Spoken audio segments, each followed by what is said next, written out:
kahapon sir, mga bandang alas 10, April 29, nakabatong kami tawag na may sunog ko nito sa may Carpio Road, Barangay Tigayon, Caliboclan. So, pag-confirm ako sir na may sunugin man, kailangan niya immediately ay nag-respondere kami ng mga fire engines, pati ang distansya, tapos mga ambulance.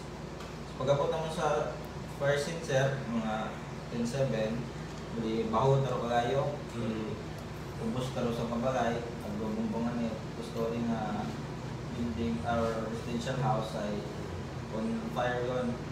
So, nagkandak ko mo niya hepe, sir, fire inspector o kayo montanya, nagkandak yung mga size up, tapos din niya nagkandak kami for fighting, tapos ay napawang na ng mundo kagayo, abaon mo nagtapik sa orasyon ng busong bilog pag niya bagay.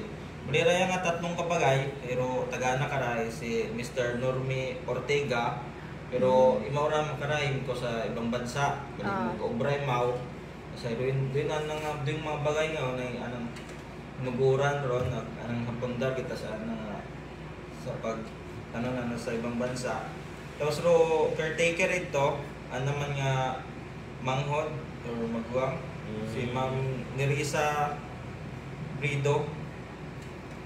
Ana ra nga magwang bali ra nga nga damage ay nanot naman nga 720,000 based lang sa amon nga operational procedures manual. So magkaiba yung ora kung magpasa sa debit loss or kung may dugang sanda. Bali amon niya partner commander na mag-fire out mga 10:50, tapos ay paman yung nagsakay alarm, so first alarm dapat. Sir, na yung pilang ba taklo kita na ganito nasunog nga na? Yes sir, bali isang bilog karahay doon yung two story mga made mixed materials, pero moroni mo sa light materials again. Pero bagay sir, saan kita nag-umpisa o sunog? Bali ito mo nagalinda sunog sa two story nga light materials, mixed materials nga may katunga karay concrete, tapos katunga karay sa anang second floor ay yun nga light materials o ramakan. So ang bamanduit mga witness sa libot or ganda man nga ito kapit nag-umpisa sa may kusina nga part doon yung bagay. Tapos doon nga nagsundel sa baskong matangin, ay open area mo di katutuagos. Nagano rin do kagayo ang tumapik mo sa dayang under construction nga fully furnished na puntaran nga two-story building, bali first floor na high fully furnished yung gate, tiles lang ko narukuhang.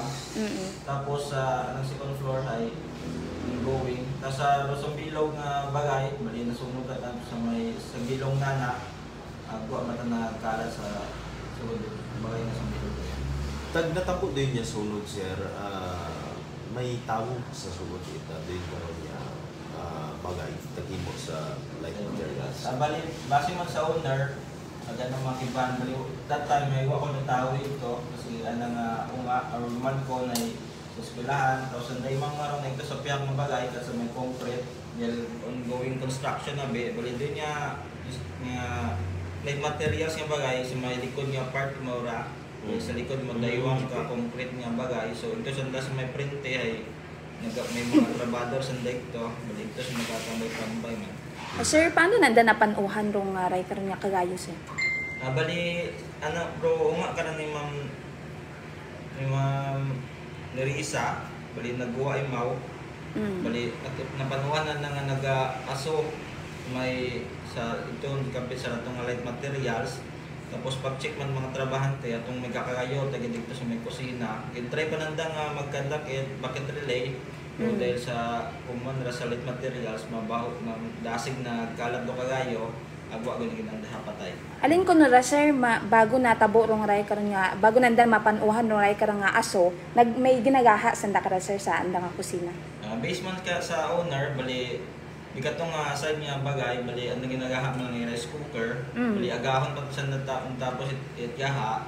So wasan daet mga wasan daet yun kahoy ba ang gamit sa paghahari karon, bali kung maghaha ka sa daet agahon bali sako pundoy labas. So that time wali wagid sa may ginagaha. Pero tao sa day or na yung nagabantay sa day karong bagay kamusta wa matas na naninaan sa bigat day karong natabo karong sunod siya. Bali si Ma'am Nerissa, bali nag-aago may mga ko may isun mo niya pasa sa may lima. Ginbalikan na bigyan ng cellphone. So naano matay mao na gintanda ka man ang first aid rayon. Okay matay mao bali na ko may isot na pasok ang Nabaw na mataraan ng cellphone sir. bali wagid sir pati ang mga personal na documents ko na total na naubos. Kabasko. Sir, na may ano na sayuran pag naman sir nga do mismo nga nanay hay idto man ga istar sa kusina nga to. Kamusta sir, may mga gamit baga nga na ano mo na salbar? Basic kanda ma'am bali wagid kan sanday sa salbar, mga cellphone, and mga personal nga gamit, pati ang mga personal mga documents, mga pati sa taon ng mga dokumento, mga IDs ay naubos yun. Baliban karon sir, ano pa dito mga appliances nga na tumpok ita na karon pagay sir? Bali ka to sa bagay nga to sir, may mga dispenser, kasi anda mga gamit sa mga power tools, ano ito yung iba na nga trabahante at mga ka-start. Ano rin yung karang investigasyon man sir sa pagpanatin yung karon nga investigasyon sa dahil karon nga natabok nga sunog alin din yung karon nga posible o nangin rason sa nagtuong sunog. As of now sir, kapon bali pagtapos firefighting, naganda kami ng investigation, tapos ay nag-gather kami ng mga pieces of evidence, mga wires, tapos ay makarayo padagon naman ito sa National Headquarters sa Fire Laboratory Services namon para ma-determine or masayra namon kung nag-short circuit man ito o ibang mga wires may kitchen part dahil ito complete do original fire naton dahil iba man may ginagaha, so may chance na base may yung electrical short circuit dahil umanda sa lead materials din bagay, so siyang sobrang init makara dahil kung ugan man makara balik kahapon mainit-init yun, so base kung magayon do mga tungga atong mga lead materials, so bisang kira nga spark, so pwede mo rin bahog dito kayo. Sir, ano man ro pa nato na nangin kansdana natin kapos sa pagpatigayon ito yung karon yung firefighting.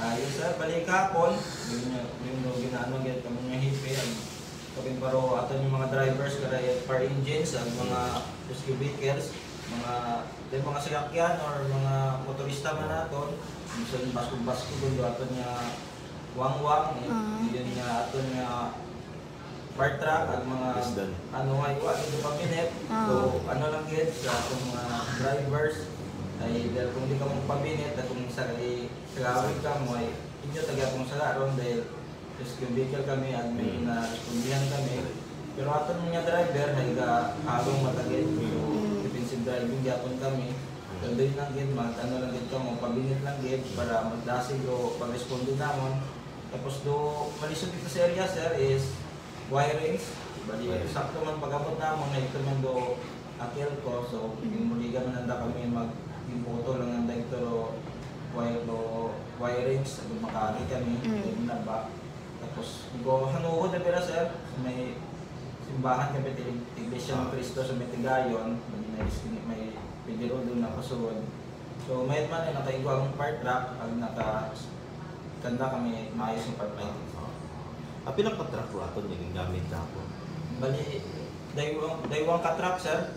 Bali tatlo konta, bali amo niya engine 25 or Rosenbauer. Ito man do Estancia Fire Substation, engine 22.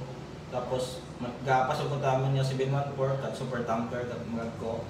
Pero dahil na-contain man, so wala mo nang diretso. Ito man do ato niya PNP, other ng mga fire volunteers, pati ito dahil sa pinagareho, ito niya sipag, barangay poblasyon, pati ang distansya, mga other na rescuers po.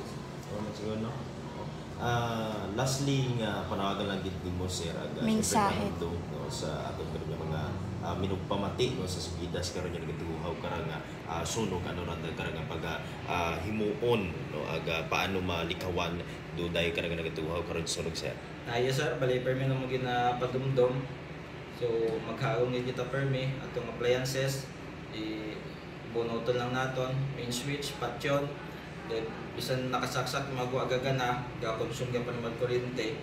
Ag pwede ka pa naman mag-init at mag-cause overheating sa appliances. Sa atong mga inaha, always i-check, mga kandila, tungtong sa bisa matumbay, hindi masunog o imong tungtungan. At sa makarang tig-init, kung gagamit appliances, ay maging vigilant kita at secure pa may ato nga panimay. Pugid nga salamat kay FO1 John Ray Magno and this karon at atong karang BFP Kalib.